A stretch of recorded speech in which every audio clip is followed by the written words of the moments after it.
முடிவு உடனே வராது. யுத்தங்களையும் யுத்தங்களின் செய்திகளையும் கேள்விப்படுவீர்கள். கலங்காதபடி எச்சரிக்கையாயிருங்கள். இவைகள் எல்லாம் சம்பவிக்க வேண்டியதே, ஆனாலும் முடிவு உடனே வராது. தேசங்கள் மத்தியில் நடைபெறப் போகும் யுத்தங்களை பற்றி இயேசு கிறிஸ்து முன்னறிவிக்கிறார். இயேசு கிறிஸ்து இந்த பூமியில் பிறந்தபோது இங்கு சந்தோஷமும் சமாதானமும் உண்டாயிற்று. அவருடைய நாமம் சமாதான பிரபு என்பதாகும். ஆனால் இயேசு கிறிஸ்துவோ தமது உபதேசத்தில், நான் பூமியிலே சமாதானத்தை உண்டாக்க வந்தேன் என்று நினைக்கிறீர்களோ? சமாதானத்தை அல்ல, பிரிவினையையே உண்டாக்க வந்தேன் என்று கூறியிருக்கிறார். லூக்கா 12:51. யுத்தங்களால் இயேசு கிறிஸ்துவின் ஊழியத்தை தடை பண்ண முடியாது. குழப்பமான காலங்களிலும் பிரச்சனையான வேளைகளிலும் கூட இயேசு கிறிஸ்துவின் நகரமும் அவருடைய அலங்கங்களும் கட்டி எழுப்பப்படும். யுத்தங்களையும் யுத்தங்களின் செய்திகளையும் கேள்விப்படுவீர்கள் என்று இயேசு கிறிஸ்து முன்னறிவிக்கிறார்.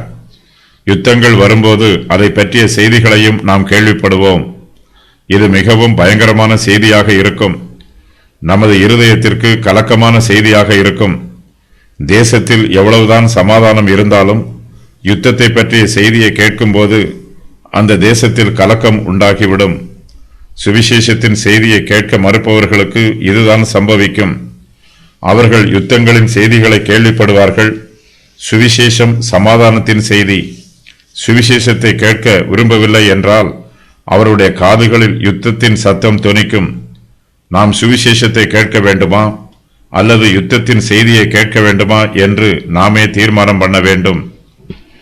யுத்தங்களையும் யுத்தங்களின் செய்திகளையும் கேள்விப்படும் போது கலங்காதபடி எச்சரிக்கையாய் இருங்கள் என்று இயேசு கூறுகிறார். நாம் யுத்தத்தை எதிர்பார்க்க வேண்டும். யூதர்கள் தண்டிக்கப்பட வேண்டியவர்கள். இதன் மூலமாக தேவனுடைய நீதியும் இரட்சகருடைய மகிமையும் உறுதி பண்ணப்படும். ஆகையினால் யுத்தங்களை பற்றி இயேசு கிறிஸ்து கூறும்போது இவைகள் எல்லாம் சம்பவிக்க வேண்டியதே என்று கூறிவிடுகிறார். நமக்கு நியமிக்கப்பட்டிருக்கும் காரியங்களை தேவன் நிறைவேற்றுகிறார். சம்பவிக்க வேண்டியவை சம்பவித்தே தீரும். ஆகையினால் நாம் கலங்காதிருக்க வேண்டும்.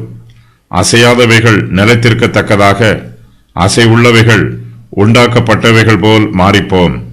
எபிரெயர் 12:27. யுத்தங்களையும் யுத்தங்களின் செய்திகளையும் கேள்விப்படுவது முடிவு அல்ல, முடிவு உடனே வராது. முடிவு யுத்தத்தை விட மிகவும் மோசமானதாக இருக்கும். ஆகையினால் நாம் மிகவும் பயங்கரமானதை எதிர்பார்க்க வேண்டும். அந்த உபத்திரவம் இன்னும் ஆரம்பமாகவில்லை. அந்த உபத்திரவத்தின் முடிவும் இன்னும் ஆரம்பமாகவில்லை. மிகவும் கொடிய காலம் இனிமேல் வரப்போகிறது. அந்த செய்திகளை பற்றி கேள்விப்படும் போது நாம் கலங்காதபடி எச்சரிக்கையாய் இருக்க வேண்டும். தற்காலத்து பாடுகளில் மனம் சோர்ந்து போய் மூழ்கிவிடக்கூடாது. நமக்கு இருக்கிற பலத்தோட தேவனுடைய கிருபையினால் நமக்கு முன்பாக இருக்கும் எல்லா பிரச்சனைகளையும் சந்தித்து முன்னேறி செல்ல பழகிக்கொள்ள வேண்டும்.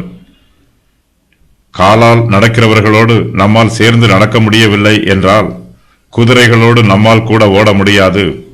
சிறு குளத்தில் உள்ள தண்ணீருக்கே நாம் பயந்தால் யோர்தான் பெருகி வரும்போது அதை நம்மால் சமாளிக்க முடியாது.